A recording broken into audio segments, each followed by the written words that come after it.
Assalamualaikum warahmatullahi wabarakatuh. Alhamdulillahi rabbil alamin. Alhamdulillahi wa kafa, wassalatu wassalamu ala nabiyyil mustafa wa ala alihi ahli sidqi wal wafa. Asyhadu an la ilaha illallah wahdahu la syarikalah wa asyhadu anna Muhammadan abduhu wa rasuluh. Allahumma shalli wa sallim ala sayyidina Muhammad wa ala ali sayyidina Muhammad. Hadirin kaum muslimin dan muslimah dimanapun Anda berada, para penikmat Nyantri Channel yang dimuliakan oleh Allah Subhanahu wa Ta'ala. Alhamdulillahirabbil alamin, kembali kami hadir akan menyampaikan kajian yang telah dikaji oleh ulama-ulama terdahulu, yaitu hal-hal yang berkaitan tentang puasa. Pada kesempatan kali ini yang akan menjadi kajian kami adalah tentang fidyah. Apa itu fidyah? Bagaimana syariat tentang fidyah? Siapa saja orang yang berhak menerima fidyah? Golongan siapa saja yang wajib membayar fidyah dan bagaimana niatnya? Kaum muslimin dan muslimah dimanapun Anda berada, fidyah sebagaimana Allah Subhanahu wa Ta'ala berfirman sebagai tentang syariatnya ditetapkannya fidyah. Dalam surah Al-Baqarah ayat 184, Allah Subhanahu wa Ta'ala berfirman, A'udzu billahi minasyaitonir rajim. Bismillahirrahmanirrahim. Wa 'alal ladzina yutiqunahu fidyatun ta'amu miskin. Dan wajib hukumnya bagi mereka yang meninggalkan ibadah puasa karena berat melaksanakannya, maka konsekuensinya adalah membayar fidyah atau memberi makan fakir miskin. Fidyah secara bahasa berarti tebusan, sedangkan secara syara bisa dimaknai sebagai denda yang wajib dikeluarkan bagi orang muslim ataupun muslimah yang karena meninggalkan perintah Allah Subhanahu wa Ta'ala, yaitu berupa puasa, atau melanggar perintah atau melaksanakan pelanggaran Allah Subhanahu wa Ta'ala. Ada beberapa golongan yang berhak tidak berpuasa, kemudian sehingga konsekuensinya adalah membayar fidyah sebagai ganti ketidakpuasaan tersebut. Golongan yang pertama adalah al-maridul ladzi la yurja bar'uhu, yaitu orang yang sakit yang tidak bisa diharapkan lagi kesembuhannya, baik secara feeling pribadinya, terlebih lagi dari ketentuan atau telah vonis dokter.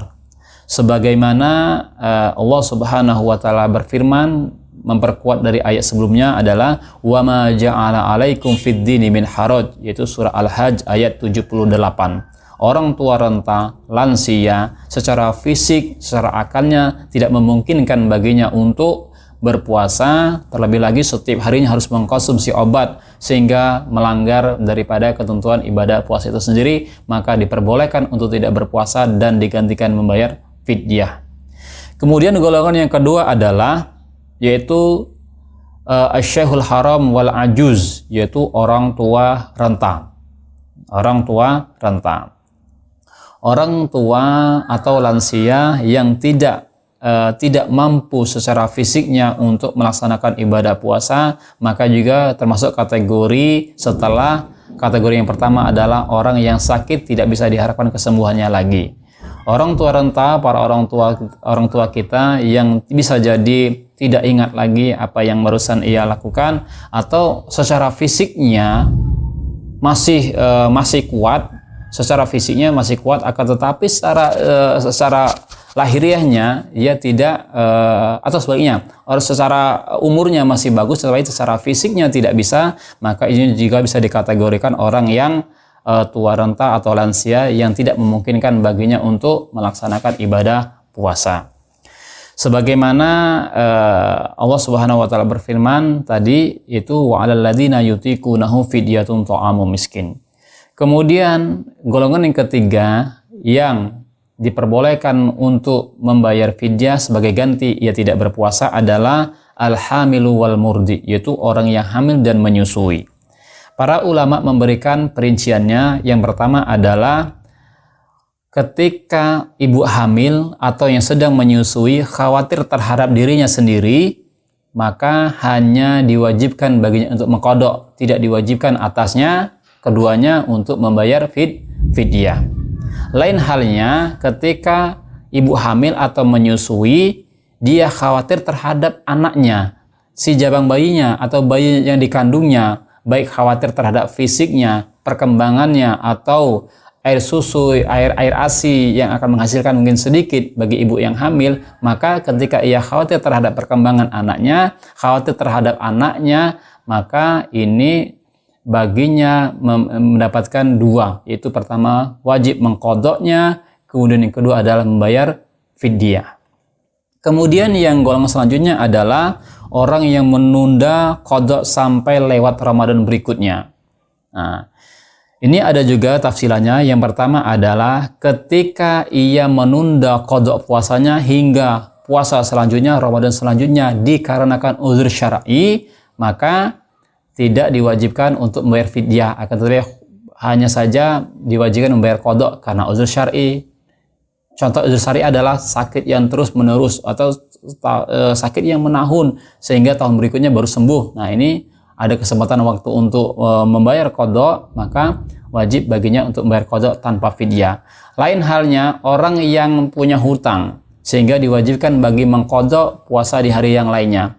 Akan tetapi karena kelalaiannya, karena kelalaiannya sebagai manusia sehingga ia tidak, malasnya dia sehingga ia tidak melaksanakan ibadah puasa hingga tiba Ramadan berikutnya, maka baginya berdosa bagi dirinya, kemudian mengqadha terhadap hari-hari yang telah lalu. Begitu juga wajib baginya untuk membayar fidyah.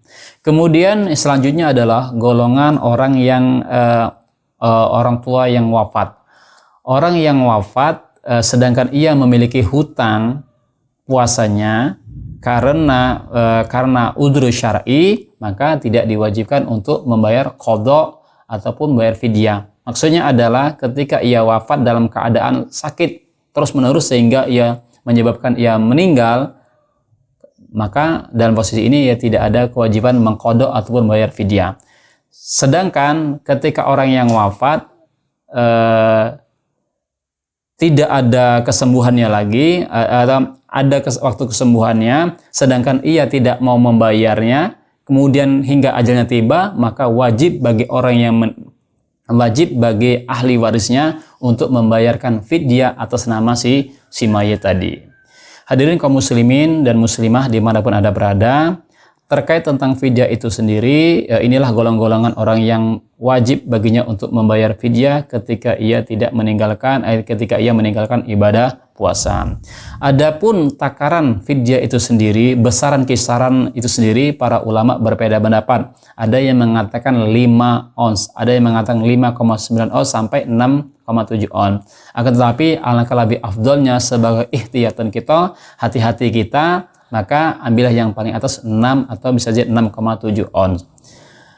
Wajib diberikan kepada orang yang berhak. Orang yang berhak ini berbeda dengan orang yang berhak pada zakat. Kalau orang yang berhak menerima zakat ada beberapa golongan, ada fakir, ada miskin, ada amil dan sebagainya macamnya. Akan tetapi lain halnya ketika orang yang berhak menerima fidyah, wa 'alal ladzina yutiqunahu fidyatun ta'amu miskin. Hanya orang miskin yang boleh menerima fidyah ini sendiri. Akan tetapi boleh tidak fakir? Maka dalam kasus ini ada qiyasu aulawi, yaitu karena apa? Orang fakir boleh menerima fidyah selain orang miskin. Karena apa? Orang fakir kedudukannya lebih rendah daripada orang miskin. Terkait juga tadi bolehkah berbentuk uang fidyah itu atau harus sembako, harus berupa bahan makanan? Para ulama mengatakan yang pertama yaitu mengatakan bahwasanya wajib bahan pokok yang dikonsumsi negeri setempat, yaitu berupa beras. Atau yang kedua menurut Imam Hanafi boleh diganti dengan uang. Nah, ini. Kemudian terkaitnya sendiri, sebenarnya niatnya sendiri boleh kita ketika kita mengeluarkan fidyah boleh berbahasa Indonesia atau juga boleh berbahasa Arab. Seandainya kita ingin berbahasa Arab, nawaitu an ukhrija hadhil fidyah an iftari Ramadan an iftari shaumi Ramadan fardholillahi taala. Atau ketika kita ingin membayarkan fidyah orang lain, nawaitu an ukhrija hadhil fidyah an iftari shaumi Ramadan fulan bin fulan. Demikianlah terkait singkat sekelumit tentang fidyah. Mudah-mudahan bermanfaat. Wallahu a'lam bishawab. Wallahul muwaffiq ila aqwamit thoriq. Wassalamualaikum warahmatullahi wabarakatuh.